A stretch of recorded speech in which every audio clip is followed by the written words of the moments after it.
oriental y occidental. Y otra cosa también lo que es las tareas que afrontan los insurgentes. ¿Qué son insurgentes? En primer lugar, pues se dice a la persona que pues, se subleva contra la autoridad. Es decir, aquella persona que no está de acuerdo al tipo de poder o gobierno en que radique en un estado o un propio territorio. Ahora bien, como sabemos, pues existen bastantes diferencias entre lo que es la forma de regulación occidental y oriental. Y por ello, no debemos tratar de oscurecer la similitud de los problemas que ellos pasan y aquellos procedimientos por los cuales superan, pues para poder superar los problemas que encaran estos revolucionarios. Ahora, vemos pues que los insurgentes se enfrentan a la tarea de debilitar y o derribar el antiguo régimen. Además, tienen por lo que es la tarea separada de organizar una base política desde la cual pues, pueden tomar el poder. Ahora, vemos pues que las diferencias, aunque importantes, son simplemente de regulación cronológica y táctica. Y como tales, pues no deberían interpretarse como diferencias básicas de procedimiento.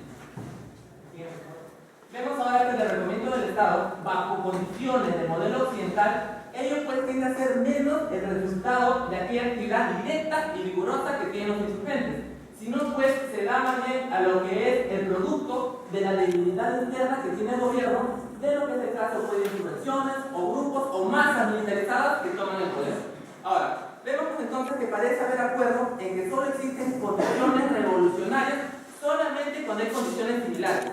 En un argumento bastante similar a lo que respecta lo que era la discusión del antiguo régimen, es decir, o el antiguo régimen, Lenin pues, nos señala que como ley fundamental de la revolución, que no basta para la revolución que las masas oprimidas y explotadas comprendan la imposibilidad de vivir en la forma antigua y que esto pues exige el cambio, sino es esencial para la revolución que los explotadores no deban ser capaces de vivir y de gobernar de la manera que el día a día lo hacen, puede ser de la manera a la cual ellos están acostumbrados.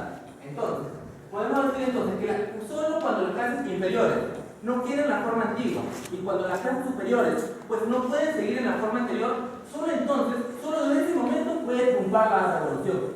En otras palabras diríamos pues que la revolución es imposible sin una crisis de amplitud nacional que afecte tanto a explotadores y explotados. Ahora, se deduce pues también que para la revolución es esencial que en primer lugar que una mayoría de los trabajadores o cuando menos una mayoría de los que tienen conciencia de la clase, aquellos trabajadores pensantes y políticamente activos, sepan pues que comprendan que la revolución es necesaria y ellos están dispuestos a sacrificar su vida para el bien de ellos. Por otro lado, tenemos también que las clases reinantes pasen por una crisis gubernamental, las cuales hagan pues que debilita el gobierno y haga posible que los grupos revolucionarios lo derriben rápidamente.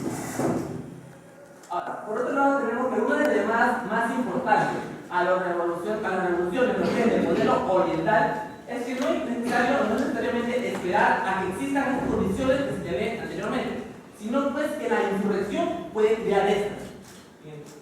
Entonces, en ese sentido podríamos decir que no es la lucha militar, sino son los esfuerzos políticos.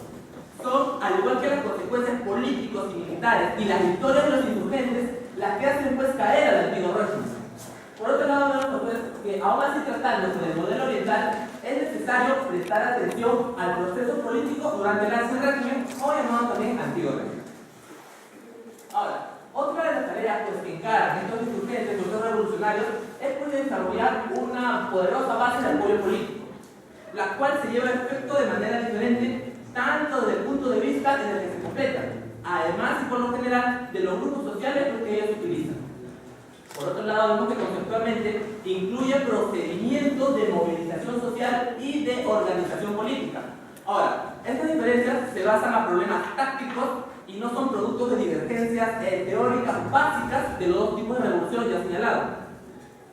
Esencialmente, cuando pues, los revolucionarios toman la dirección del campo por encima de la ciudad, vemos pues, que es un problema más táctico que teórico, de acuerdo demuestra la incapacidad que tienen los revolucionarios para ganar en las áreas urbanas.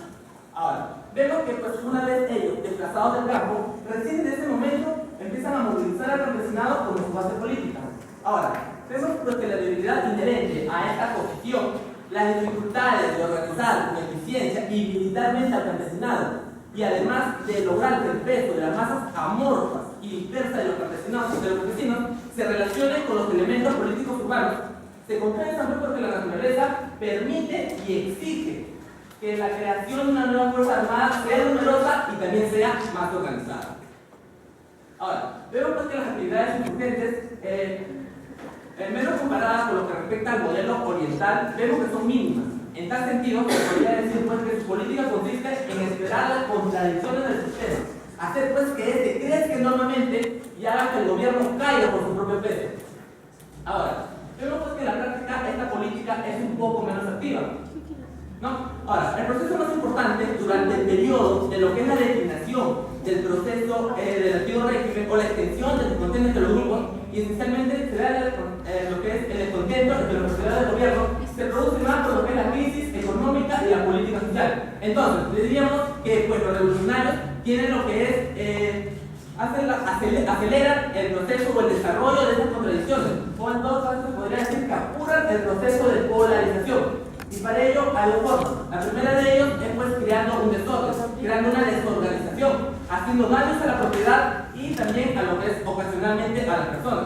Y en segundo lugar tenemos que acciones pues, de esta naturaleza puedan provocar al gobierno sobreactuar, a embarcarse en una política pues, de amplia represión que probablemente le enajenará a aquellos liberales y moderados que repentinamente se percatan, pertinentemente o no, pues de que las vidas y la seguridad de ellos mismos están en peligro o amenazados innecesariamente, al igual que de ellos, de su familia y de sus amigos.